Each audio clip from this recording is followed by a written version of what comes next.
എടാ ഞാൻ ഈ മിനി സ്കേർട്ടോ അങ്ങനത്തെ കൂട്ടൊന്നും ഇടാറില്ല. ദേ അവളെ നോക്കിക്കേ, അവൾ അങ്ങനത്തെ കൂടെ എപ്പോഴും ഇടുന്നത്. കാരണം എന്താ പറയുമോ, അവൾക്ക് ചെക്കന്മാരുടെ അറ്റൻഷൻ വേണമെന്നേ, അതുകൊണ്ടാണ്. എനിക്കൊന്നും ഇഷ്ടമല്ല, എൻ്റെ ബോഡി എനിക്കിങ്ങനെ പ്രദർശിപ്പിച്ച് നടക്കുന്നതൊന്നും എനിക്കിഷ്ടമല്ല. അസൈൻമെൻറ്റോ?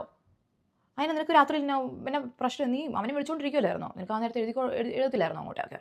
എനിക്കൊന്നും വയ്യേ എഴുതാൻ വേണ്ടിയിട്ട്. എടാ അമലേ, ഓ ഞാനിവിടെ അസൈൻമെൻറ്റിൻ്റെ കാര്യം നോക്കുമായിരുന്നു. നീ നീ അസൈൻമെൻറ്റ് വെച്ചായിരുന്നോടാ? ഇല്ലേ? നിങ്ങൾ കൊണ്ട് താ, ഞാൻ എഴുതി തരാന്നേ. എടാ സത്യം പറയാലോ, ഈ ഗേൾസിനെ ഒന്നും വിശ്വസിക്കാൻ കൊള്ളൂലെന്നേ. അതുകൊണ്ടല്ലേ എനിക്കിങ്ങനെ ബോയ്സ് മാത്രം ഫ്രണ്ട്സ്. ശരിക്കും പറഞ്ഞാൽ ഈ ഗേൾസ് ഇല്ലേ, അങ്ങോട്ടും ഇങ്ങോട്ടും എല്ലാം പോയി പറഞ്ഞു കൊടുക്കും, നമുക്ക് ഒറ്റ കാര്യം പറയാൻ പറ്റത്തില്ലെന്നേ. എനിക്ക് അതുകൊണ്ടാണ് ബോയ്സ് മാത്രം ഫ്രണ്ട്സ്. നിനക്ക് അവളെ കിട്ടിയ പിന്നെ എന്നെ വേണ്ട. ഞാനല്ലേ നിൻ്റെ ബെസ്റ്റേ, എനിക്കല്ലേ കുറച്ചുകൂടി അറ്റൻഷൻ വേണ്ടത്, കാരണം ഞാനല്ലേ ആദ്യം വന്നേ. പിണക്ക മേക്കപ്പ് അടി നിൻ്റെ മുഖത്ത്, നിനക്കൊക്കെ ഇത്രയും മേക്കപ്പ് ഒക്കെ വേണം ഇത്ര സുന്ദരിയാവാൻ വേണ്ടിയിട്ട്? ശരിക്കും പറഞ്ഞാൽ എനിക്ക് കണ്ണാപ്പിക്കാൻ മേക്കപ്പ് ഒന്നും ഇടുന്ന പിള്ളേരെ ഇഷ്ടേ അല്ല. എപ്പോഴും എന്നോട് പറയും ആ നാച്ചുറലായിട്ടിരിക്കുന്ന മരീനെ ഇഷ്ടം എന്ന്.